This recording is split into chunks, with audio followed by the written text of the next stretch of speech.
अस्सलाम वालेकुम my YouTube listeners. उम्मीद है सब खैरियत से होंगे। तो जनाब, आज मैं एक नावल स्टार्ट करने वाली थी जिसका नाम है सल्फाइड, जो कि हमारी एक बहुत ही प्यारी राइटर है नूर राजपूत, उनका लिखा हुआ नावल है। तो मैंने सोचा जब मैं शुरू कर रही हूँ तो क्यों ना आप लोग के साथ मिलकर इसको पढ़ा जाए। तो चलिए मज़ीद और टाइम वेस्ट किए बगैर इसे शुरू करते हैं। जिंदगी के साथ पहरों की कहानी, सल्फाइड। राइटर है नूर राजपूत।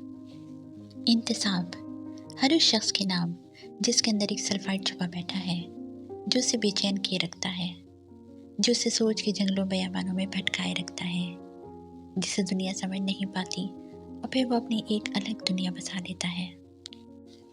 पेश लफ्ज़, तुम अपनी किस दर्द की बात करती हो उम्मे हानम? मैंने रूहान जबील को तारीख रातों में सिसकते देखा है। सल्फाइड वो नॉवल है जिसे मैं अभी लिखना नहीं चाहती थी। मुझे लगता था लफ्ज़ सल्फाइड अपने अंदर इतने मायने लिए हमदन गोश है कि उसे बयान करने के लिए मुझे सदियाँ दरकार होंगी। लेकिन कुदरत का कानून है, हर चीज़ अपने वक्त पर तख्लीक पाती है, हर हादसा अपने वक्त पर ही रूनुमा होता है। कुछ इसी तरह कब, कैसे और क्यों, लेकिन सल्फाइड 6 महीनों की अथक मेहनत के बाद तख्लीक पा गया। इसे क्यों लिखा गया? इस सवाल का जवाब नावल में ही मौजूद है। हाँ, अलबत्ता लिखने की वजह दुनिया की 2 मुअज़्ज़ज़ हस्तियाँ हैं। एक मोहतरम उस्ताद डॉक्टर ज़ाकिर नाइक हैं, जिन्हें अल्लाह ने बेपनाह इल्म से नवाजा है, तो दूसरे जुनैद जमशेद, जिन्होंने हिदायत का रास्ता चुना। इसी तरह नावल के 2 मरकज़ी किरदारों ने कलम उठाने पर मजबूर किया। एक जिसने जन्नत रोड पर दूसरे को जहन्नुम जैसी गहरी खाई में धकेल दिया था। क्योंकि ये सोशल मीडिया पर लिखा गया नावल है, तो इसकी पोस्टिंग के दौरान मुझे तनकीद का सामना करना पड़ा। कभी कभी सोचती थी इसे लिखना छोड़ दो, शायद सल्फाइड मेरे बस की बात नहीं। लेकिन सच तो ये है कि सल्फाइड लिखते वक्त ही मैंने लिखना सीखा है। अल्लाह की रज़ा थी और ये तख्लीक पा गया, और उसी ज़ात का मैं बेपनाह शुक्र अदा करती हूँ जिसने सल्फाइड को इतनी पजीराई दी। और वो ना चाहता तो कुछ मुमकिन नहीं था। आज मैं एक सल्फाइड के तौर पर जानी जाती हूँ, और ये उन क़ारीन का कमाल है जिन्होंने नावल पढ़ा और उसे समझने की कोशिश की। नावल में जो बयान किया गया है उससे बहुत से लोग पहले से वाकिफ़ होंगे, लेकिन बहुत से मेरे जैसे हैं जो वक्त वक्त के साथ साथ सीखते हैं, और ऐसे पढ़ने वालों के लिए सल्फाइड किसी मौज़े से कम नहीं। नूर राजपूत। बूंदों ने गिर के गज़ब सा है डाला, मौसम में मौसम अजब सा है डाला, ये बारिश का बादल भी मुझसा है रंजीदा, जो छलका जरा सब बदल सा है डाला। हल्की फुल्की बुन्नाबांदी ने जब मूसलाधार बारिश का रूप धारा, तो एला ने चौंक कर उस पागल लड़की की तरफ देखा जो आंखें मूंदे दोनों बाजू फैलाए मोहब्बतों के शहर में तिलिस्म खेज जगह पर बेफिक्र घूम रही थी, हवाओं के संग झूम रही थी।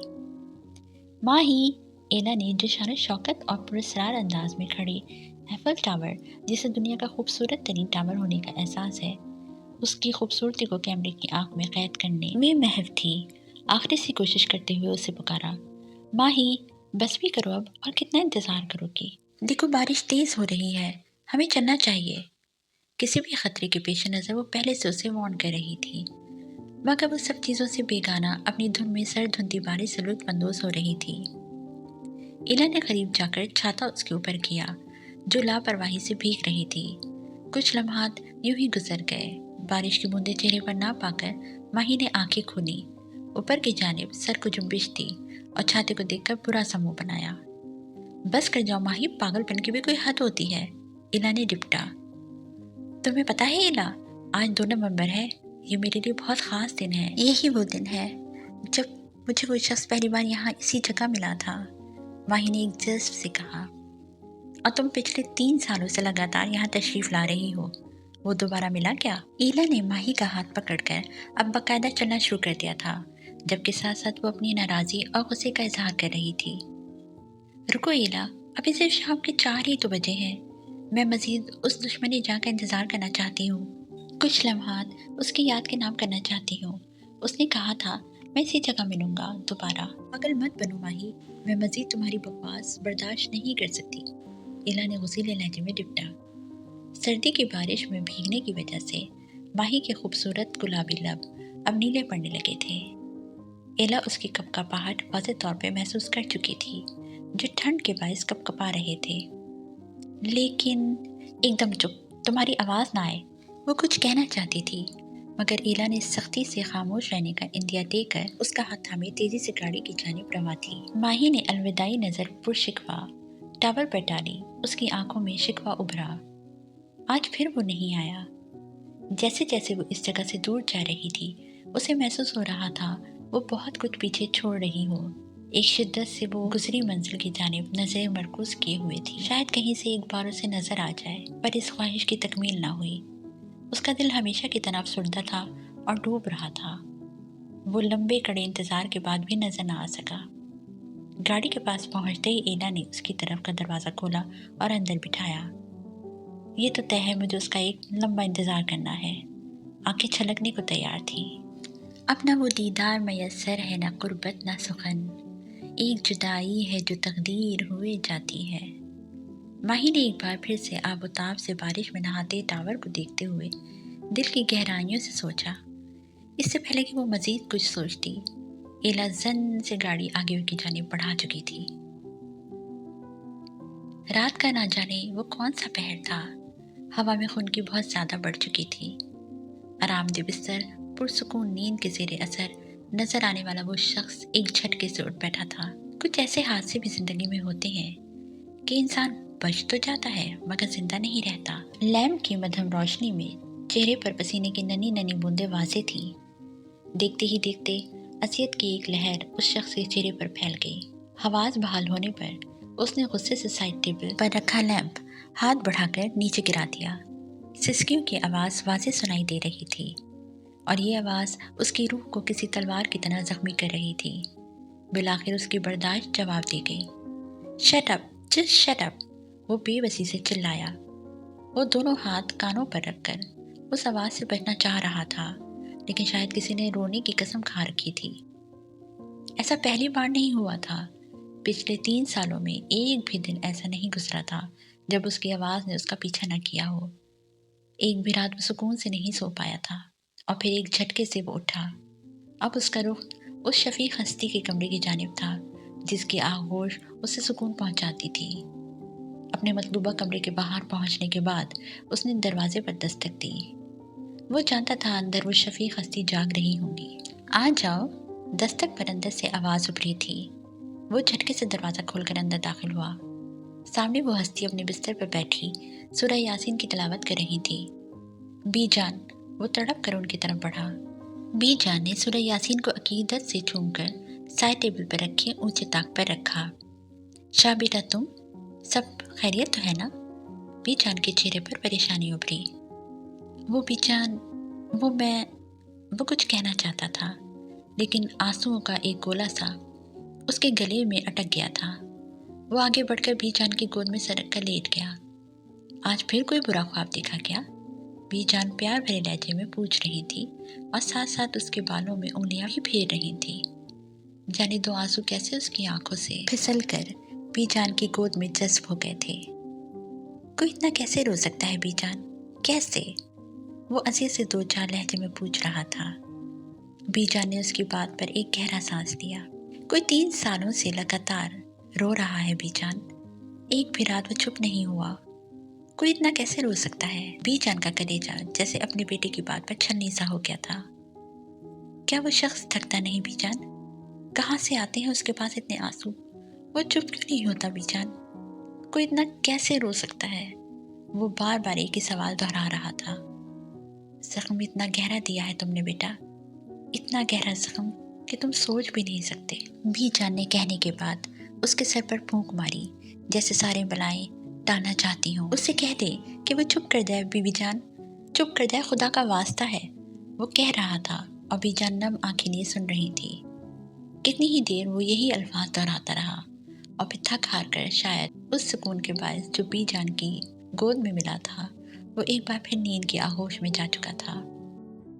गैलेट बर्गस ने दुनिया के इंसानों को 2 इकसाम में तकसीम किया है, एक ब्रोमाइड और दूसरे सल्फाइड्स। ब्रोमाइड आम लोग होते हैं जिनकी सोच एक सी होती है। جبکہ سلفائڈز خاص لوگ ہوتے ہیں جو کہ نایاب ہوتے ہیں، جو عام لوگوں سے ہٹ کر سوچتے ہیں، جو اپنی سوچ اور اپنے عمل دونوں سے لوگوں کو چونکا دینے کی صلاحیت رکھتے ہیں، جو غیر معمولی کام کو معمولی طریقے سے جبکہ معمولی کام کو غیر معمولی طریقے سے سر انجام دیتے ہیں۔ کلاس روم میں ٹیچر کی آواز گونج رہی تھی۔ یہ بی ایس سی کی کلاس تھی اور اس وقت ان کا انگلش کا لیکچر تھا۔ وہ دونوں دوسری قطار میں بیٹھی تھیں، ایک طرف لڑکوں کی قطار تھی تو دوسری جانب لڑکیوں کی۔ اوہو، امی نے کل کہا تھا کہ چھت پر سیمنٹ لگا دینا، میں پھر بھول گئی۔ آسمان پر چھائے گہرے بادلوں کو دیکھ کر اس نے سوچا، پچھلے کچھ دنوں سے ہوتی لگاتار بارش نے ان کے ایک کمرے کی چھت کو ٹپکنے پر مجبور کر دیا تھا۔ کاش میں سیمنٹ لگا دیتی، اب امی کو محنت کرنی پڑے گی، اور اگر انہیں بھی یاد نہ رہا تو آج رات پھر مس ام خانم۔ وہ مزید سوچ نہیں پائی تھی کہ کلاس ٹیچر کی سخت سی آواز اسے خیالوں کی دنیا سے نکال کر حقیقت میں لے آئی۔ یس میم، وہ ہڑبڑا کر کھڑی ہوئی۔ دھیان کدھر ہے آپ کا؟ میم نے غصے سے پوچھا۔ جی وہ کچھ کہنا چاہتی تھی لیکن الفاظ دم توڑ گئے۔ اگر آپ جیسے اسٹوڈنٹ کلاس میں ایسا رویہ اپنائیں گے تو باقیوں کا کیا ہوگا؟ غالباً میم کافی غصے میں تھی۔ لڑکوں کی دبی دبی سی ہنسی کی آواز وہ صاف سن سکتی تھی۔ وہ سر جھکائے کھڑی تھی، واقعی اس کا دھیان کلاس میں نہیں تھا۔ بیٹھ جائیں اور آئندہ ایسی حرکت مت کیجیے گا۔ میم کو شاید اس پر رحم آ گیا تھا۔ وہ خاموشی سے بیٹھ گئی۔ اس نے سنا ہی نہیں تھا کہ سلفائڈز کیا ہوتے ہیں۔ اس کا ذہن تو بس چھت سے ٹپکتے پانی میں الجھا تھا جو برتن میں گرتا اور ایک عجیب سی آواز پیدا کرتا تھا، اور وہ آواز اسے انتہائی بری لگتی تھی۔ میز پر رکھا ہوا کافی کا کپ ٹھنڈا پڑ چکا تھا۔ اس کی نظریں گلاس ڈور سے باہر تیزی سے گزرتی گاڑیوں پر جمی تھی۔ جانے کے اس احساس کے تحت وہ چونکی اور نگاہیں اپنے کپ کی جانب مرکوز کی۔ کپ اٹھایا تو کافی ٹھنڈی ہو چکی تھی۔ ایک گہرا سانس لینے کے بعد اس نے وہ کڑوا اور ٹھنڈا مشروب اپنے اندر انڈیلا۔ میز پر رکھے موبائل کو اٹھا کر اس کی چمکتی اسکرین پر ابھرنے والی گھڑی سے وقت دیکھا۔ اوہ، صرف 10 منٹ رہ گئے ہیں۔ وہ بڑبڑاتے ہوئے کھڑی ہوئی۔ کافی کے پیسے اس نے میز پر رکھے اور دروازے کی طرف قدم بڑھا دیے۔ یہ اس کی تقریباً روزانہ کی روٹین تھی۔ گھڑی پہننے کے باوجود موبائل پر وقت دیکھنے کی عادت آج بھی نہیں بدلی تمہاری۔ اس سے کچھ فاصلے پر بیٹھے ہوئے شخص کی نظریں دروازے سے باہر نکلتی لڑکی پر جمی تھی۔ وہ ہلکا سا مسکرایا تھا۔ اس شخص کا آدھا چہرہ چھپا ہوا تھا۔ تقریباً 5 منٹ بعد وہ بھی اپنی جگہ سے اٹھا اور اس کے پیچھے چلنا شروع کر دیا۔ ان دونوں کے جانے کے بعد ایک لڑکا تیزی سے ریسٹورانٹ کے اندر داخل ہوا اور کاؤنٹر کی طرف بڑھا۔ ہے البرٹ، اینجل آئی تھی کیا؟ میری نے کاؤنٹر پر کھڑے لڑکے سے پوچھا۔ ہاں، ہمیشہ کی طرح، البرٹ نے کافی کپ میں ڈالتے ہوئے جواب دیا۔ اور مون؟ ہاں، وہ بھی آیا تھا اور اس کے پیچھے چلا گیا ہمیشہ کی طرح۔ یہ مون مر جائے گا میرے ہاتھوں۔ میری کو نہ جانے کس بات کا غصہ آیا تھا۔ ریلیکس میری، وہ اسے نقصان نہیں پہنچانے والا۔ البرٹ ٹرے اٹھا کر ایک میز کی جانب بڑھ گیا۔ لیکن مجھے اس پر بالکل بھی بھروسہ نہیں ہے۔ میری اس کے پیچھے لپکا۔ اگر بھروسہ نہیں ہے تو جاؤ نا ان دونوں کے پیچھے، ویسے بھی تمہاری ان فضول باتوں میں ٹرین گزر چکی ہوگی۔ اوہ شٹ! البرٹ کی بات سن کر میڈی چلایا اور باہر کی طرف بھاگا، لیکن قسمت نے اس کا ساتھ نہیں دیا تھا۔ ٹرین گزر چکی تھی۔ اب اسے 10 سے 15 منٹ انتظار کرنا تھا جب تک دوسری ٹرین نہیں آ جاتی۔ میڈی کا موڈ پوری طرح خراب ہو چکا تھا۔ جب وہ گھر پہنچی تو تقریباً پوری بھیگ چکی تھی۔ اکیڈمی اسے رکشے پر آنا جانا پڑتا تھا۔ رکشے والا اسے مین روڈ پر اتار دیتا تھا۔ مین روڈ سے گھر تک کا سفر 5 منٹ کا تھا اور ان 5 منٹوں میں بارش تیز ہونے کی وجہ سے وہ بھیگ چکی تھی۔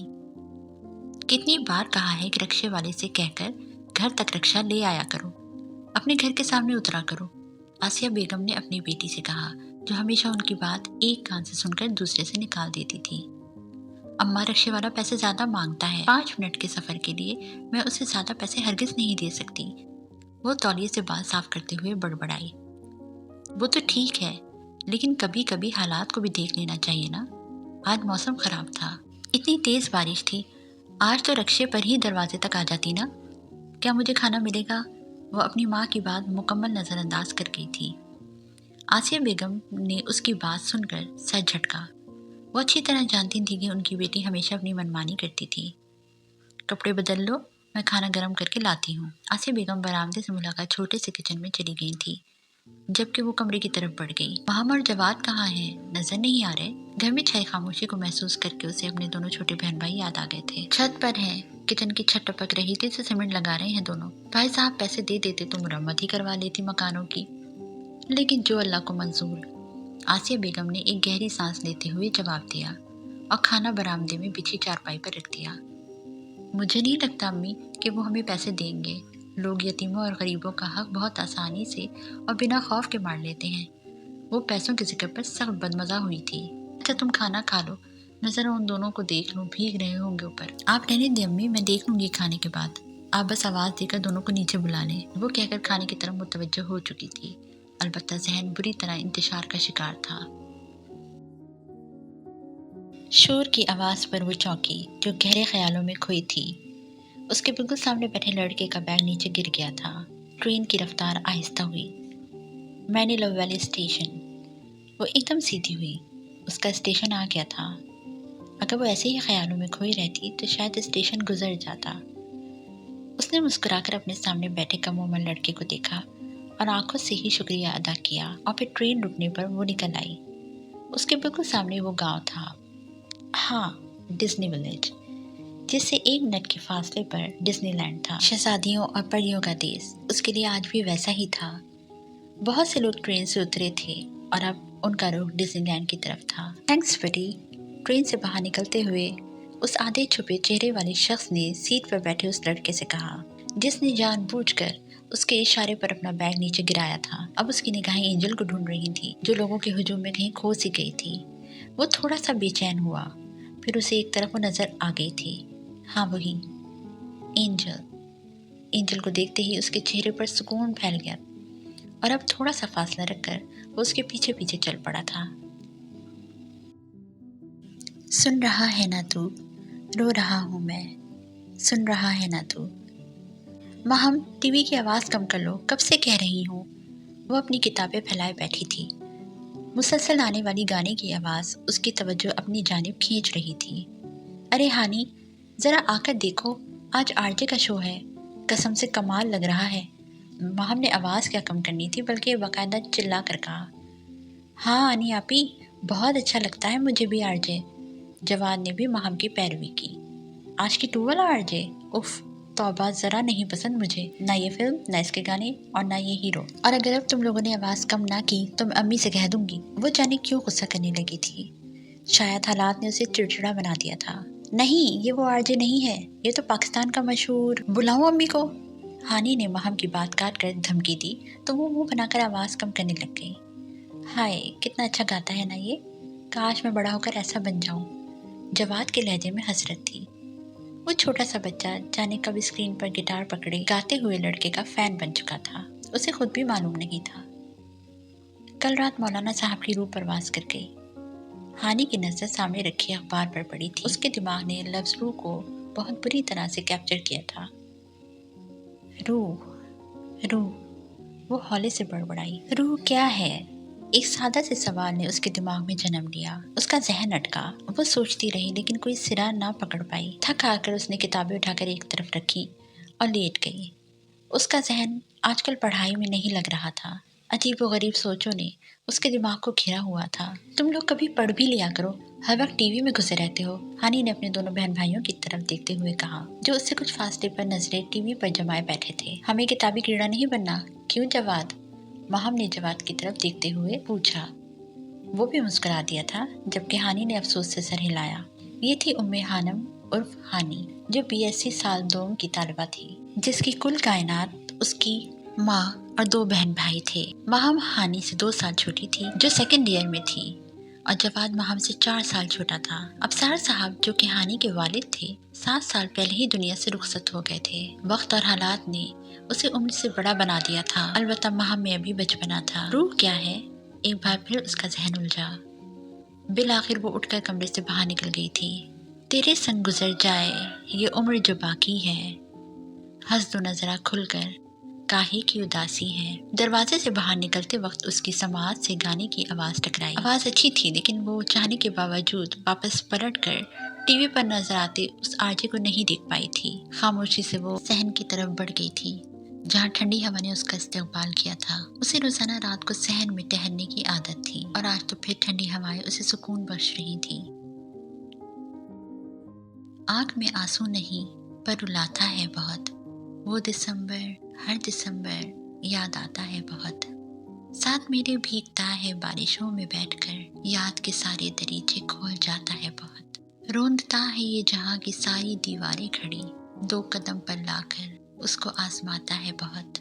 मुस्कुराहट, गुनगुनाहट, कह कही बातें तेरी, ख्वाब बनकर रात भर मुझको जगाता है बहुत। मुझको दे जाता है छुप कर उसकी खुशबू का पता, एक दीवाने को ये पागल बनाता है बहुत। पिछले 1 घंटे से वो सोशल मीडिया पर मुख्तलिफ अकाउंट्स को चेक कर रही थी, लेकिन वो शख्स उसे कहीं भी नजर नहीं आया था। बैठे बैठे उसकी नाजुक कमर अकड़ गई, मगर उसके तजस्सुस में जर्रा बराबर भी कमी नहीं आई थी। बस करो माही, और कितना ढूंढोगी उसे? एला ने उकताकर माही से पूछा, जिसके खूबसूरत चेहरे पर अजीब सी चमक थी। जब तक वो मिल नहीं जाता, माही उसे ढूंढती रहेगी। मुझे समझ नहीं आता कि 5 मिनट की मुलाकात में वो शख्स तुम पर क्या जादू कर गया है, जो तुम यूं ख्वार हो रही हो। यही बात तो मैं जानना चाहती हूँ। उससे मिलकर पूछना चाहती हूँ कि माही पर कैसा जादू किया है उसने। माही पुरशौक निगाहों से मुस्कुराई थी। वो तुम्हें ना ही मिले तो बेहतर है। जब बिना मिले ये हाल है तो जाने मिलकर क्या होगा। एला ने लैपटॉप उसके सामने से उठाते हुए कहा। तुम्हारे मुंह में खाक, मेरा लैपटॉप वापस करो। माही सख्त बदमजा हुई। पहले डिनर, तुम्हें याद है ना, हमने प्लान किया था कि आज डिनर बाहर करेंगे। मुझे भूख लगी है, जल्दी उठो, बाद में ढूंढती रहना अपने इश्क के गुमशुदा को। एला ने उसे हाथ से पकड़कर खड़ा किया। ढूंढने दो ना एला, शायद मिल ही जाए। माही के लहजे में हसरत थी। हर चीज का एक वक्त मुकर्रर होता है माही, अब वो चीज अपने वक्त पर ही मिलती है। अगर उसे मिलना हुआ ना तो खुद ही मिल जाएगा। अरे वाह एला, बड़ी समझदार हो गई हो। माही ने एला का गाल खींचा। तारीफ बाद में करना, जाओ तैयार हो जाओ। मैं दुआ करूंगी वो शख्स एक बार तुम्हें जरूर मिले। आमीन आमीन आमीन। माही की खुशी देखने लायक थी। मैं अभी आई तैयार होकर, बस 5 मिनट मेरी प्यारी दोस्त। माही उसके गाल को प्यार से थपथपाती कमरे की सिमत भागी थी, जबकि एला उसके पागलपन पर धीरे से मुस्कुराती थी। अच्छा, वो बहुत महविल से किताब पढ़ने में मशगूल था जब आवाज पर चौंका। जी छोटे बाबा साईं। वो एकदम पलटा। अरे आप यहाँ, मुझे बुला लिया होता मैं आ जाता। हशाम ने सैयद जबील को स्टडी रूम के दरवाजे में खड़ा देखा तो कहा, कोई बात नहीं, ये बताओ तुम्हारा लाडला आ रहा है या नहीं। बाबा साईं आप अंदर तो आए, फिर बताता हूँ। हशाम ने किताब खाना बदोश को एक तरफ रखते हुए कहा और अपनी जगह से खड़ा हो गया। नहीं बेटा, मुझे ज़रूरी काम है, ये बताओ वो आ रहा है या नहीं। जी बाबा साईं, मेरी बात हुई थी उससे, वो आ रहा है। हशाम ने मुस्कुराकर जवाब दिया, एक शफीक सी मुस्कुराहट जो उसकी शख्सियत का हिस्सा थी। चलो शुक्र है, उस पर भी कुछ पढ़कर फूंक दो जिससे वो सुधर जाए। नाक में दम कर दिया है इस लड़के ने। सैयद जबीर शायद बहुत ही तंग थे उस इंसान से जिसका वो जिक्र कर रहे थे। आप फिक्र न करें बाबा साईं, मैं उसे समझाऊंगा, अब वो कुछ उल्टा सीधा नहीं करेगा। हशाम ने एतमाद से कहा था, लेकिन ये बात वो भी अच्छे तरीके से जानता था कि सारी दुनिया बदल सकती थी, कयामत आ सकती थी, लेकिन वो कभी सुधर नहीं सकता था। ठीक है, तुम आराम करो, सैयद जबील कहते चले गए, जबकि हशाम सिर्फ मुस्कुराकर रह गया था और मोबाइल उठाकर उसका नंबर मिलाना शुरू किया जिसकी अभी अभी तारीफ हुई थी। Cause I wanna touch you baby and I wanna feel you too. I wanna see the sunrise in your sins. Just me and you. Light it up on the run. Let's make love tonight.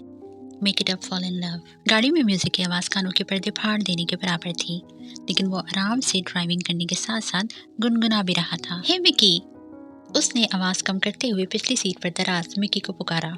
Yes बरी, Mickey ने जवाब दिया। घर जा रहा हूँ मैं कल, तुमने जाना है? दुबला पतला सा वो लड़का अपने दोस्त से पूछ रहा था। मेरा घर जाकर बोर होने का कोई इरादा नहीं है, सुनो तुम भी जल्दी आ जाना। मिकी जवाब देकर दोबारा मोबाइल की तरफ मुतवज्जह हो चुका था, जबकि म्यूजिक की आवाज़ एक बार फिर दिमाग में चुभने लगी थी। But you will never be alone, I will be with you from dusk till dawn. I'll be with you from dusk till dawn. Baby, I'm right here. I'll hold you when things go wrong. I'll be with you from dusk till dawn. I'll be with you from dusk till dawn. Baby, I'm right here. I'll be with you from dusk till dawn.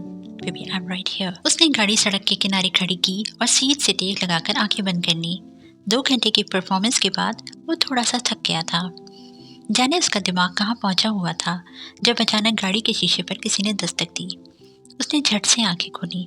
उसकी समाअत दूसरों की निस्बत काफ़ी तेज़ थी। उसने उकताकर गाड़ी का शीशा नीचे किया तो सामने खड़े वजूद को देखकर जहाँ उसकी आंखों की चमक बढ़ी, उसी पल चेहरे पर नागवारी उभरी। सामने एक सजी संवरी लड़की खड़ी थी। वो अच्छी तरह जानता था कि इस इलाके में इस वक्त कौन सी औरत मिल सकती थी। क्या मैं अंदर बैठ सकती हूँ? लड़की ने एक अदा से पूछा। जी जी, बिल्कुल आइए। इससे पहले कि वो कुछ कहता, मिकी उस लड़की की दावत कबूल कर चुका था और वो लड़की भी गाड़ी की पिछली सीट की तरफ बढ़ गई। यार गाड़ी चलाओ, मिकी ने लड़की को अंदर बिठाने के बाद कबासत से मुस्कुराकर कहा। वो बिना कुछ कहे गाड़ी आगे बढ़ा चुका था। उसने एक बार भी पीछे नहीं देखा था और वो जानता था मिकी क्या कर रहा होगा। कब से कर रही हो ये काम? जाने क्यों उसने पहली बार किसी से ये सवाल किया था। पिछले 5 साल से, लड़की ने संभल कर जवाब दिया। वजह? शौहर ने तलाक दे दी थी, छोटे छोटे बच्चे हैं, अनपढ़ हूँ, कोई काम मिला नहीं, खानदान में दोबारा किसी ने शादी नहीं की मुझसे, आखिर मुझे इस तरफ आना पड़ा। लड़की हैरान थी कि कोई पहली बार उससे कुछ पूछ रहा था। क्या यार, ऐसे सवाल करके क्यों दिल खराब कर रहे हो? मिकी को उसकी मदाखलत पसंद नहीं आई थी। उसने साथ वाली सीट पर रखे बैग से हाथ बढ़ाकर पैसे निकाले और पीछे लड़की की तरफ फेंके। जाओ अब यहाँ से, एक झटके से गाड़ी रोकने के बाद हुक्म दिया गया। वो लड़की और मिकी दोनों हैरान थे। क्या सच में साहब? लड़की को यकीन न हुआ। दफा हो जाओ अब। वो दहाड़ा था और लड़की एक पल भी साया किए बिना गाड़ी से बाहर निकल गई थी और उसने दोबारा गाड़ी झटके से आगे बढ़ा दी। पीछे बैठे मिकी की समझ में कुछ नहीं आया। वो तो अपनी हिसाब बराबर रखने वाला शख्स था, फिर आज कैसे? मिकी सोच रहा था लेकिन कुछ पूछा नहीं। वो जानता था कि आगे बैठे शख्स का दिमाग किसी भी वक्त उलट सकता था। अलबत्ता उसका मूड पूरी तरह खराब हो गया था। हमारे हिंदू धर्म में तलाक नहीं है, तुम मुस्लिम लोग तलाक क्यों देते हो? अगर तलाक के बाद औरत से कोई शादी ना करे और मजबूरन वो जिस्म फरोशी पर आ जाए तो इसका जिम्मेदार कौन होता है? तुम लोगों से अच्छा तो हमारा धर्म है जिसमें तलाक ही नहीं है और औरत हमेशा अपने पति के साथ रहती है। उसके जहन में आज सुबह उसकी पोस्ट पर एक इंडियन लड़की ने जो कमेंट किया था वो गूंज गया था। वो लड़की वक्तन फवक्तन उससे अजीब व गरीब सवाल पूछती रहती थी। खुद को वो उसकी मदाह बताती थी, लेकिन उसके सवाल हमेशा अच्छे होते थे। लेकिन आज शालिनी ने जो सवाल किया था उससे उसका दिमाग बुरी तरह घूम गया था। आई एम नॉट अ मुस्लिम, उसने बस ये जवाब दिया था। Oh really? शालिनी को ज़बरदस्त झटका लगा था। उसके बाद वो 1000 कमेंट कर चुकी थी, मैसेज कर चुकी थी, लेकिन उसने जवाब देना ज़रूरी नहीं समझा था। और अब इस वक्त इस लड़की को देखकर उसे वो सवाल याद आ गया था, इसलिए उसका दिमाग बुरी तरह घूम गया था। म्यूज़िक की आवाज़ वो और ज़्यादा बुलंद कर चुका था, जबकि मिकी ने चुप रहने में ही आफियत जानी थी। क्या हुआ है हानी? आजकल तुम्हारा ध्यान पढ़ाई में बिल्कुल भी नहीं है, कोई परेशानी है क्या? वो दोनों क्लास लेकर बाहर निकली थी जब मेहरू ने अपनी बेहतरीन दोस्त हानी से पूछा, जो वाकई काफ़ी दिनों से उलझी उलझी नजर आ रही थी। नहीं तो ऐसी कोई बात नहीं है, हानम ने टालना चाहा। मिस उम्मे हानम उर्फ हानी, तुमने मुझे इतना बेवकूफ़ समझा है क्या जो मैं तुम्हारी खामोशी महसूस नहीं कर पाऊंगी? मैं सोच रही हूँ कि कोई जॉब कर लूँ, लेकिन समझ नहीं आता कि जॉब देगा कौन मुझे। हानम परेशान थी। ओहो, पैसों का मसला है? मेहरू ने एकेडमी के उस छोटे से लॉन में बैठते हुए पूछा, जहाँ शाम की मध्यम मध्यम धूप चमक रही थी। हाँ, मसले ही मसले हैं। दाखिला फ़ीस जमा करवानी है। दुकानों से जो पैसे आते हैं वो मेरी, महम और जवाद की फ़ीस में चले जाते हैं, जबकि बाकी घर के खर्चे में अब दाखिला फ़ीस कहाँ से लाऊं? अम्मा से मांगते हुए शर्म आती है, वो परेशान हो जाएंगी। धूप ने उसके मासूम चेहरे की चमक को मज़ीद बढ़ा दिया, अलबत्ता आँखें उदास थी। बस इतनी सी बात? बताओ मुझे कितने पैसे चाहिए, मैं ला दूंगी सुबह। मेहरू ने दोस्ती का हक अदा करते हुए कहा। नहीं मेहरू, मैं खुद कुछ करना चाहती हूँ। अच्छा चलो तुम परेशान मत हो, अल्लाह बेहतर करेगा। मेहरू ने उसका हाथ हल्का से दबाया। इससे पहले वो कुछ कहती, खानम के बैग से वाइब्रेशन की आवाज़ उभरी। اس نے ہاتھ بڑھا کر موبائل بیگ سے نکالا۔ یہ ایک چھوٹا سا پیڈ موبائل تھا، شاید کسی کا میسج آیا تھا، تم سے بہت کچھ کہنا ہے مگر کبھی تم نہیں ملتے، کبھی الفاظ نہیں ملتے۔ نمبر دیکھ کر اس کے رگو جاں میں ایک زہر سا پھیل گیا تھا۔ اس نے میسج فوراً ڈیلیٹ کیا اور موبائل غصے سے بیگ میں پٹکا۔ آرام سے ہانی، کیا ہوا؟ کس کا میسج تھا؟ مہرو نے پوچھا۔ وہ اس کی حرکت دیکھ چکی تھی۔ پتہ نہیں، کوئی رانگ نمبر تھا۔ اور فکر مت کرو، یہ کوئی اسمارٹ فون نہیں ہے جو ٹوٹے گا یا خراب ہوگا۔ پچھلے 1 سال سے استعمال کر رہی ہوں، ابھی تک کچھ نہیں بگڑا اس کا۔ جانے وہ کیوں اتنی تلخ ہو گئی تھی، یا پھر حالات نے اسے ایسا بنا دیا تھا۔ اچھا یہ سب چھوڑو، بتاؤ چائے پیو گی؟ مہرو نے سوالیہ نظروں سے اسے دیکھا۔ وہ بات کا رخ بدلنا چاہتی تھی۔ جی، خانم نے اس بات میں سر ہلایا۔ اچھا تم بیٹھو، میں لے کر آتی ہوں۔ مہرو یہ کہہ کر کینٹین کی طرف بڑھ گئی تھی، جبکہ اس نے ایک گہری سانس لی تھی۔ جانے تقدیر اس کے ساتھ کیا کرنا چاہتی تھی۔ ان کی آمد سے ملتا ہے بہاروں کا پتہ، وہ تو موسم کو بدلنے کا ہنر رکھتے ہیں۔ وہ آج شام ہی ملتان پہنچا تھا۔ سیدوں کی حویلی میں جیسے خوشی کی لہر دوڑ گئی۔ البتہ حویلی کے سارے ملازمین دعائیں مانگ رہے تھے کہ ان کا سامنا سید حویلی کے عجیب و غریب ثبوت سے نہ ہو۔ بی جان نے آتے ہی اس کا صدقہ دیا تھا، اور وہ بیزار بیزار سا سب برداشت کر رہا تھا۔ اسے سید حویلی میں بس ایک ہی شخص تھوڑا پسند تھا، اور وہ تھا حشام بن جبیل، جس کی محبت اس بیزار شخص کے لیے ہمیشہ سے خالص تھی۔ اس وقت بھی وہ حشام کے سامنے بیٹھا سگریٹ پی رہا تھا۔ تم نے اسموکنگ کب شروع کی؟ حشام نے گہری نظروں سے دیکھتے ہوئے پوچھا۔ 5 سال پہلے ہی کر دی تھی، نپے تلے انداز میں جواب دیا گیا۔ تم جانتے ہو نا، بی جان کو پتہ چلا تو وہ ناراض ہوں گی، ہمیشہ ہی ناراض ہوتی ہیں وہ۔ لیکن تمہیں پتہ ہے شامو کاکا، مجھے فرق نہیں پڑتا۔ حشام کا نام بگاڑ کر وہ ڈھٹائی سے ہنسا تھا۔ تھوڑی سی تو شرم کرو، تم سے 6 سال بڑا ہوں۔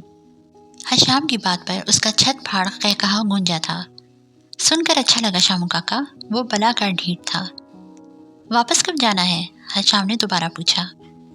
1-2 دن میں چلا جاؤں گا، ویسے بھی جب سے آیا ہوں بور ہی ہو رہا ہوں۔ اور تمہیں پتہ ہے، آج ایک عورت آئی، ساتھ 1 ماہ کا بچہ لائی تھی اپنا۔ بی جان کو کہتی اسے پیار دیں سیدانی جی، یہ بڑا ہو کر آپ کے بیٹوں جیسا بنے۔ طنزیہ لہجے کے ساتھ بات کے آخر پر وہ خود ہی ہنسا تھا۔ تم خود بتاؤ، اگر وہ میرے جیسا بن گیا تو؟ اس کے چہرے پر شیطانی مسکراہٹ پھیلی تھی۔ میں نے فوراً کہا تھا کہ نہ میں پیار دیتا ہوں، لیکن بی جان نے مجھے منع کر دیا، ورنہ کیونکہ وہ تمہارے کرتوت اچھے سے جانتی ہیں مسٹر آرجے، اس لیے منع کیا۔ حشام نے اس کی بات کاٹی۔ اس کی بات پر آرجے نے ایک اور قہقہا لگایا تھا۔ عجیب بات تھی، وہ تبھی ہنستا تھا جب حشام کے ساتھ ہوتا تھا۔ اچھا تم بتاؤ، تمہاری پی ایچ ڈی کہاں تک پہنچی شامو کاکا؟ ابھی تو 1 سال ہی ہوا ہے، حشام نے جواب دیا۔ کب جا رہے ہو واپس پیرس؟ وہ پوچھ رہا تھا۔ اگلے ہفتے تک، جواب دینے کے بعد حشام اٹھا۔ پورا کمرہ سگریٹ کے دھوئیں سے بھر گیا تھا، اور اس کے لیے وہاں مزید بیٹھنا مشکل ہو گیا تھا۔ کہاں جا رہے ہو؟ اس نے حشام کو اٹھتے دیکھا تو پوچھا۔ عشاء کی نماز ادا کرنے۔ کیوں؟ نماز مجھ سے زیادہ ضروری ہے کیا؟ وہ بے چین ہوا تھا۔ ہاں، حشام نے ایک لفظی جواب دیا۔ لیکن کیوں؟ اگر نہیں پڑھو گے تو کیا ہوگا؟ گناہ ملے گا، حساب دینا پڑے گا، حشام نے تحمل سے کہا۔ اچھا، تو تم اس لیے پڑھتے ہو کہ حساب دینا پڑے گا؟ وہ بھویں سکیڑے پوچھ رہا تھا۔ نہیں، اللہ بھی ناراض ہوگا نا، اس لیے۔ اور پھر حشام کے جواب پر اس کا ایک اور قہقہا ابھرا تھا۔ کتنا جبر ہے نا تمہارے دین میں، ایسا بھی ہوتا ہے کیا؟ یہ جبر نہیں، یہ جبر تو ان کو نظر آتا ہے جن کی آنکھوں پر رب کریم و عظیم نے پردے ڈال رکھے ہیں۔ اور دیکھو، مجھے تم سے بحث نہیں کرنی، میں جا رہا ہوں، حشام نے دروازے کی طرف بڑھتے ہوئے جواب دیا۔ اچھا سنو حشام بن جبیل، بس ایک سوال کا جواب دے جاؤ، اس نے حشام کو پکارا۔ حشام پلٹا، اس نے دیکھا تھا کہ آرجے کی آنکھوں میں ایک انوکھی چمک تھی۔ حشام اچھی طرح جانتا تھا کہ اس کے سوالوں کے جواب دینا اس کے بس میں نہیں تھا، لیکن وہ سننا چاہتا تھا کہ اس وقت آرجے کے دماغ میں کیا چل رہا تھا۔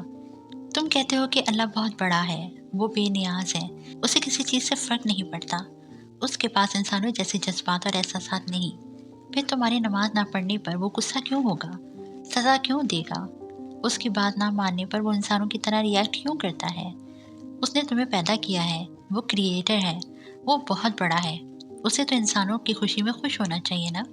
پھر اگر تم نماز نہ پڑھ کر خوش ہو تو اس سے غصہ کیوں آتا ہے؟ وہ تو بے نیاز ہے نا۔ پھر بات نہ ماننے پر ماں باپ کی طرح کیوں غصہ کرتا ہے؟ انسانوں جیسے جذبات کیوں؟ وہ بولا تو بولتا ہی چلا گیا۔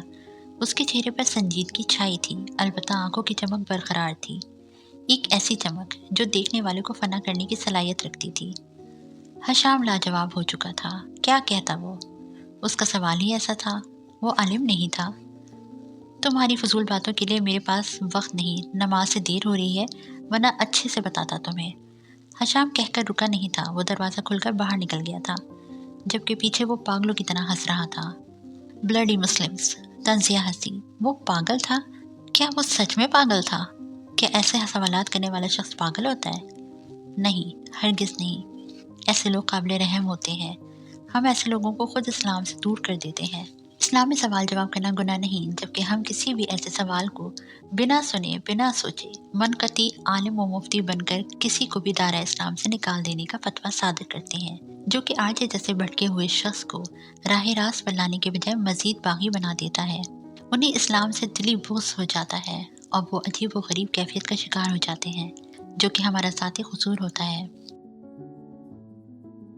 وہ ڈزنی لینڈ عمارت کے سامنے بیٹھی تھی۔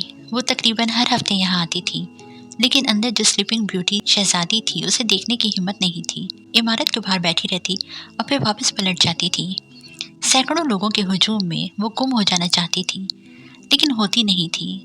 کچھ یادیں تھیں، کچھ باتیں تھیں جو اس کا پیچھا نہیں چھوڑتی تھیں۔ سردی کی شدت نے جیسے اس پر اثر کرنا چھوڑ دیا تھا۔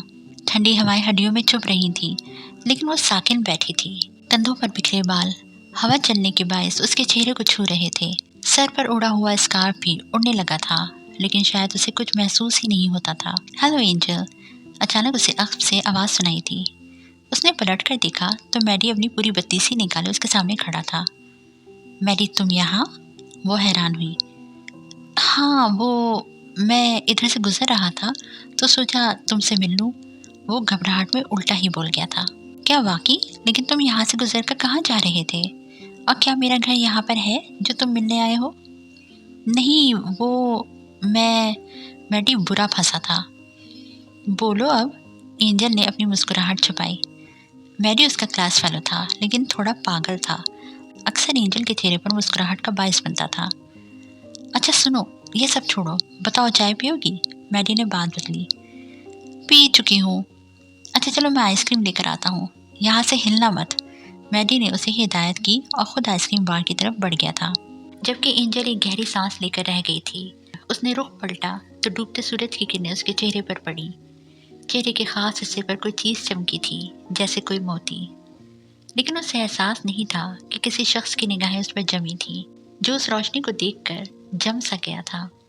کیا اس نے اپنی چن ٹھوڑی پر کوئی موتی لگا رکھا تھا؟ اچانک عجیب سی بے چینی اس کے اندر پھیل گئی تھی۔ نظروں کی تپش اسے محسوس ہونے لگی تھی۔ تب اس کی نظریں میڈی کے پاس کھڑے اس شخص پر پڑی تھی جس کا آدھا چہرہ چھپا ہی رہتا تھا اور وہ بول بھی نہیں سکتا تھا۔ یہ یہاں بھی؟ وہ کوفت میں مبتلا ہو گئی تھی۔ وہ جہاں جاتی تھی وہ شخص اس سے پہلے وہاں موجود ہوتا تھا۔ اس کی آنکھوں میں ایک عجب سا تاثر تھا جو اسے اندر تک جھنجھوڑ دیتا تھا۔ وہ تو کبھی کبھی میڈی کی حرکتوں سے اکتا جاتی تھی، اوپر سے یہ شخص۔ اس کا موڈ ایک دم خراب ہوا۔ وہ اٹھی اور قدم اسٹیشن کی طرف بڑھا دیے۔ میڈی کی نظر ابھی اس پر نہیں پڑی تھی، لیکن وہ شخص اسے جاتا دیکھ رہا تھا۔ آئس کریم لینے کے بعد جب میڈی پلٹا اور اینجل کو وہاں سے غائب پایا تو وہ اسٹیشن کی طرف بھاگا، جبکہ پیچھے اس شخص کے چہرے پر مسکراہٹ پھیل گئی تھی۔ وہ اسے میڈی کے ساتھ آئس کریم ہرگز نہیں کھانے دے سکتا تھا۔ جیتنا اس کی فطرت میں تھا۔ وہ ہمیشہ سے جیتتا آیا تھا، بنا کچھ کہے، بنا کچھ کرے۔ رکشے والے نے اسے گلی کے سامنے اتارا تھا۔ وہ کرایہ دینے کے بعد چادر سے خود کو اچھی طرح ڈھانپتی گلی میں داخل ہوئی۔ یہ ایک تنگ سی گلی تھی جو آگے چل کر ایک چوراہے میں بدل جاتی تھی۔ یہاں چاروں طرف گھر تھے، ایک مسجد تھی۔ بچے گلیوں میں کھیل رہے تھے۔ اس کا رخ اپنے گھر کی طرف تھا۔ سبزی کی دکان پر لوگوں کا ہجوم تھا۔ گلی کے دونوں اطراف اونچے اونچے گھر تھے، البتہ گلیاں پکی تھیں۔ وہ گھر سے ابھی کچھ فاصلے پر تھی جب اس کی نظر سامنے سے آتے فقیر پر پڑی۔ وہ ہر جمعرات کو ان کے محلے میں مانگنے آتا تھا۔ پھٹے پرانے کپڑے پہنے، منکوں سے لدا وہ شخص عجیب ہی لگتا تھا۔ اللہ سے عشق نہیں کر سکتا تو، ہرگز نہیں کر سکتا، بس اسے عاشق بنا لے۔ ہاں، اللہ کو عاشق بنا لے۔ وہ اونچی آواز میں ہمیشہ یہی بڑبڑاتا تھا۔ सब्जी की दुकान पर खड़े लोगों ने उसकी बात सुनी थी और फिर सब्जी वाले ने आलू की थैली से एक आलू निकालकर उस फकीर को दे मारा था। बकवास करता है पागल जाहिल, अल्लाह को आशिक बनाता है, निकल यहाँ से। ये तो एक आम शख्स ने उसे धुतकारा था। अगर हम मंसूर हलाज का वाक़या दोहराएं, उस वक्त के सोए हुए उलमा ने उसे गुमराह होने के फतवे सादर कर दिए थे।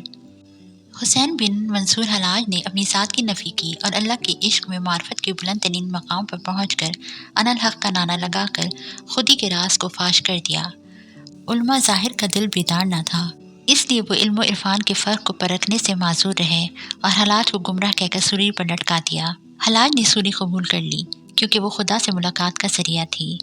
डॉक्टर निकलस लिखते हैं कि जब मंसूर को फांसी देने के लिए लाया गया तो वह तख्तेदार को देखकर उस जोर से हंसा कि आंखों से पानी बहने लगा। उसके बाद लोगों की तरफ देखकर अपने दोस्त अबू बकर शिबली को कहा, आपके पास मुसल्ला है?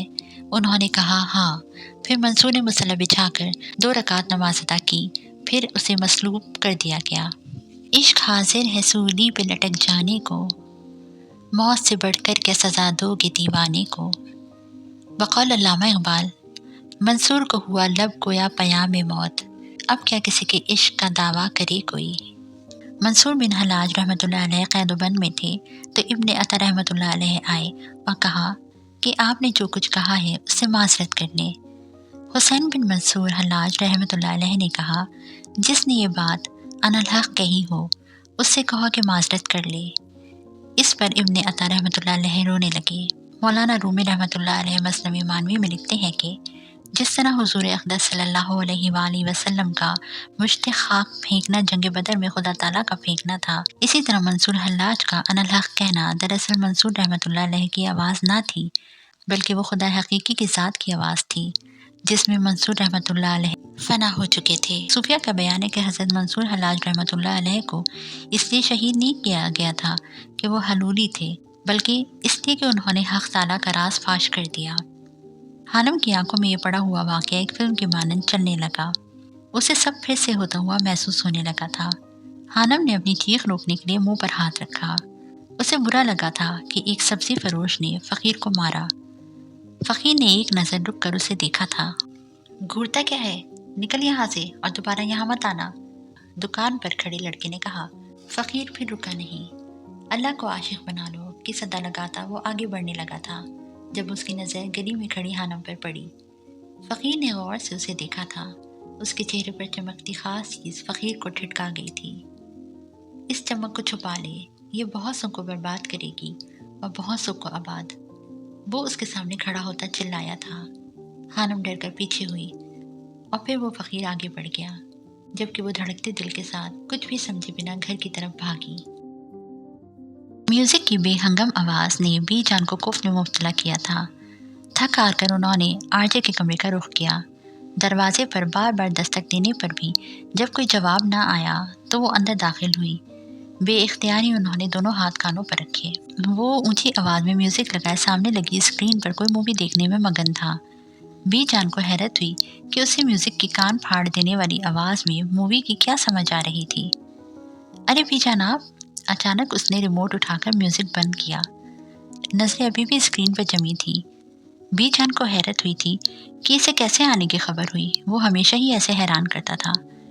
ये क्या तमाशा लगाया है तुमने? सैयदों के घर में इतनी बेहयाई, शर्म नहीं आती तुम्हें? बी जान ने उसे डांटा।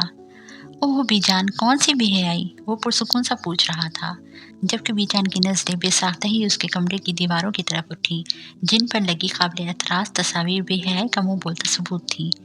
ला हौला वला कुव्वता इल्ला बिल्लाह, बी जान बड़बड़ाई। एक दो बार बी जान ने उसके जाने के बाद ये तस्वीरें हटाने की कोशिश की थी, लेकिन फिर मुलाजमों की ऐसी शामत आई कि अब सब उसके कमरे के आसपास भी नहीं फटकते थे। मुलाजिम क्या सोचेंगे कि जिस खानदान के अफराद ने कभी टीवी तक नहीं देखा, उस खानदान का एक वारिस ऐसा कैसे हो सकता है? बी जान को उस पर अफसोस होता था। मैं तो ऐसा ही हूँ बी जान, और मुझे किसी की परवाह नहीं। उसने एक बार भी पलट कर नहीं देखा था और ना बी जान को बैठने का कहा था। अल्लाह तुम्हें हिदायत दे, आमीन। बी जान की बात पर उसका छत फाड़ कर कहा गूंजा था, जबकि बी जान अपना खून जलाती वापस चली गई थी और पूरा कमरा एक बार फिर म्यूजिक से गूंज उठा था। सुबह के 3 बज रहे थे और इतनी ठंड में वो स्विमिंग कर रहा था। हशाम ने अपने कमरे की खिड़की से उसे देखा था और फिर सर झटक कर खिड़की बंद कर दी थी। वो ऐसा ही था, उसे सारी रात नींद नहीं आती थी। अलबत्ता जहाँ ही सुबह के 5 बजते थे उसकी आंखें बंद होना शुरू हो जाती थी। वो 24 घंटों में से सिर्फ 3 घंटे सोता था। वो मछली की तरह ठंडे पानी में तैर रहा था। उसे आम इंसानों की निस्बत ठंड कम लगती थी। 4 बजे वो अपने कमरे में लैपटॉप के सामने बैठा था। शालिनी के बहुत से मैसेजेस आए हुए थे और वो कौन सा लड़कियों से दूर भागता था। फौरन उसे जवाब दिया, तुम्हारी आवाज़ इतनी अच्छी है, तुम प्रोफेशनल सिंगर क्यों नहीं बन जाते? शालिनी ने पूछा था। कॉल मी आप। उसके तुम कहने पर आरजे ने एक तरह हुक्म दिया था कि मुझे आप बुलाओ। शालिनी की मुस्कुराहट फीकी पड़ी। ओके ओके मिस्टर आरजे, वो ज़बरदस्ती मुस्कुराई। फिर वो काफ़ी देर तक उससे मुख्तलिफ सवाल जवाब करती रही और वो हर बार पहले से ज़्यादा उलझा देता था। वैसे अच्छा हुआ आप मुस्लिम नहीं हैं, मुझे मुसलमान नहीं पसंद, लेकिन आप हर तरह से पसंद हैं अब। शालिनी ने खूबसूरत सी मुस्कुराहट उछाली थी। लेकिन मुझे तुम ज़रा नहीं पसंद, वो साफ कोई से जवाब दे चुका था। क्यों? वो हैरान हुई। तुम्हारे चेहरे पर मासूमियत नहीं है, तुम्हारे होंठ पुरकशिश नहीं है, नाक थोड़ी फैली हुई है, आंखों को तुमने लाइनर लगाकर बड़ा किया हुआ है और रंग को फिल्टर से गोरा किया है। तुम्हारे जिस्म में फिटनेस नहीं है। वो कमाल महारत से जवाब देकर उसे सर से पांव तक आग लगा चुका था। कितनी ही देर शालिनी को यकीन नहीं आया कि किसी लड़के ने उसके मुतालिक ऐसी बात की थी। वो जो अपनी खूबसूरती और जहानत दोनों में मशहूर थी, अब गंग बैठी थी। How dare you! होश में आने के बाद वो चिल्लाई थी, जबकि आरजे नींद की वादी में उतर चुका था, क्योंकि घड़ी ने 5 का घंटा बजा दिया था। ये रहमान प्रोडक्शन का स्टूडियो था।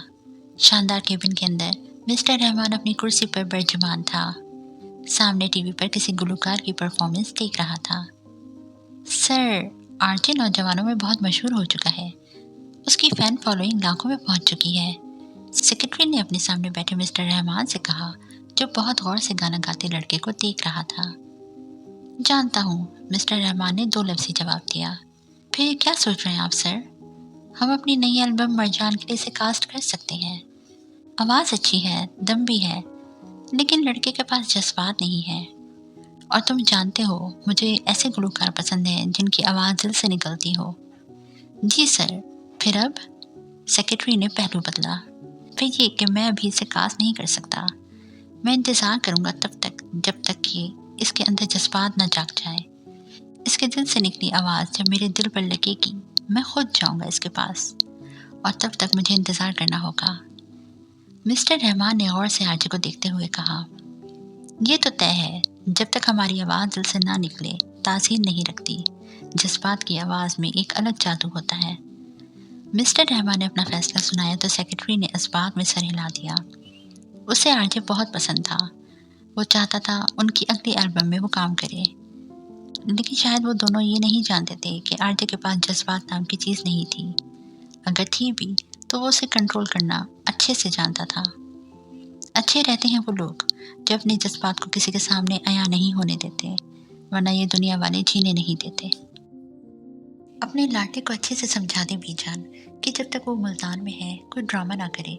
इलेक्शन के दिन सर पर है और मुझे उस पर बिल्कुल भी भरोसा नहीं है। सैयद जबील ने अपने सामने बैठी बीजान से कहा। नहीं करेगा वो ऐसा कुछ, बच्चा नहीं रहा, अब बड़ा हो चुका है, बीजान ने तसल्ली दी। जितना वो बड़ा होता जा रहा है उसके कारनामे उससे भी बढ़ रहे हैं। अल्लाह जाने ये लड़का सैयद ख़ानदान के साथ क्या करेगा। सैयद जबील गालिबन अपने बेटे से बहुत तंग थे।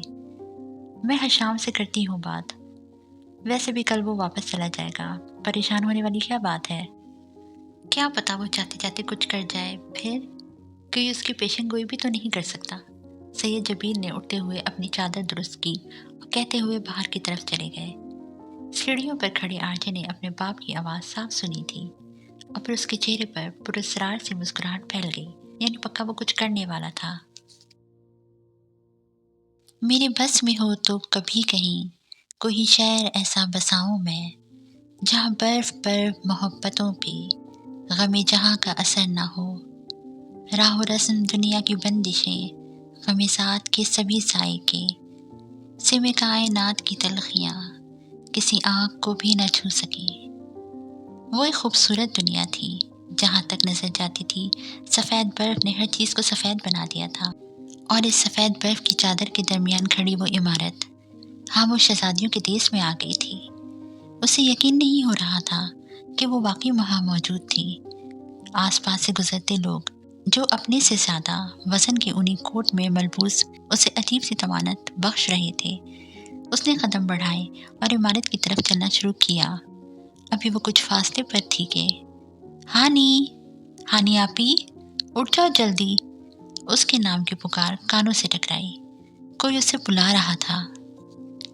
हानू आपी, जवाद उसका नाम बिगाड़ने में कोई कमी नहीं छोड़ता था। क्या है? वो सख्त बजमजा हुई। उठ जाओ, मेहरू आपी की कॉल आई है, बुला रही है आपको। वो उसकी रजाई खींचते हुए बता रहा था। आ रही हूँ, जाओ तुम। बस थोड़ा सा फासला रह गया था। ये लोग मेरे ख्वाबों में भी सुकून से नहीं रहने देंगे। वो बड़बड़ा रही थी। उसे ख्वाब टूट जाने का दुख हुआ था। ऐसा तो हमेशा होता आया था, लेकिन जाने क्यों परियों के देश जाने के ख्वाब उसका पीछा नहीं छोड़ते थे। वो लाख समझदार सही, लाख बड़ी सही, जो वो बन गई थी, उसका अंदर अब भी वैसा ही था, मासूम परियों के ख्वाब देखने वाला। आरजे, आपका आईक्यू लेवल कितना है? क्या आपकी जहानत के पीछे आपका आईक्यू लेवल छुपा है? मैं अपने मैगजीन में आपके बारे में कुछ लिखना चाहता हूँ। बराए मेहरबानी मुझे जवाब दें। उसकी नई नई परफॉर्मेंस की वीडियो पर किसी ने कमेंट किया था। आरजे ने आंखें सुकेड़ कर कमेंट पढ़ा। उसे आईक्यू में कोई दिलचस्पी नहीं थी। एक वक्त था जब आईक्यू लेवल को कामयाब जिंदगी गुजारने की जमानत समझा जाता था, लेकिन आज की जदीद रिसर्च ने एक नया इंकशाफ किया था। एक जदीद राइटर और साइकोलॉजिस्ट ने अपनी किताब इमोशनल इंटेलिजेंस में लिखा कि EQ level is for better than IQ level. आज के दौर में जो शख्स अपने जज्बात और एहसासात को सही से काबू करने और इस्तेमाल करने की सलाहियत रखता हो, वो दूसरों की निस्बतन सही ज़िंदगी गुजारता है। आजकल बड़ी बड़ी कंपनियां भी EQ लेवल की बुनियाद पर जॉब देती हैं, और आरजे से ज़्यादा अपने जज्बात और एहसासात पर काबू रखने वाला और सामने वाले के जज्बात और एहसासात को जान लेने वाला शख्स भला कौन हो सकता था? मेरा IQ लेवल 0 है, वो जवाब देकर लैपटॉप बंद कर चुका था। उसे कोई दिलचस्पी नहीं थी लोग उसके बारे में क्या सोचते हैं। उसकी जहानत की एक बड़ी वजह उसका सल्फाइड होना था, और एक और वजह थी, एक और राज था जो वक्त अफशा करने वाला था। अच्छा, तो अब मेरा ख्याल है कि इस एपिसोड को यहाँ एंड करते हैं, क्योंकि काफ़ी ज़्यादा लॉन्ग हो चुका है, और इंशाल्लाह फिर नेक्स्ट एपिसोड में मिलते हैं हम लोग और देखते हैं कि आरजे का क्या राज था। अगर आप लोगों को कोई आइडिया है कि आरजे का क्या राज हो सकता है तो कमेंट ज़रूर कीजिएगा। अगर आपको अच्छा लगा है मेरा साथ तो प्लीज़ चैनल को लाइक, सब्सक्राइब और शेयर ज़रूर कीजिएगा। और आप सब लोग अपना बहुत ज़्यादा ख्याल रखिएगा। अल्लाह हाफिज़।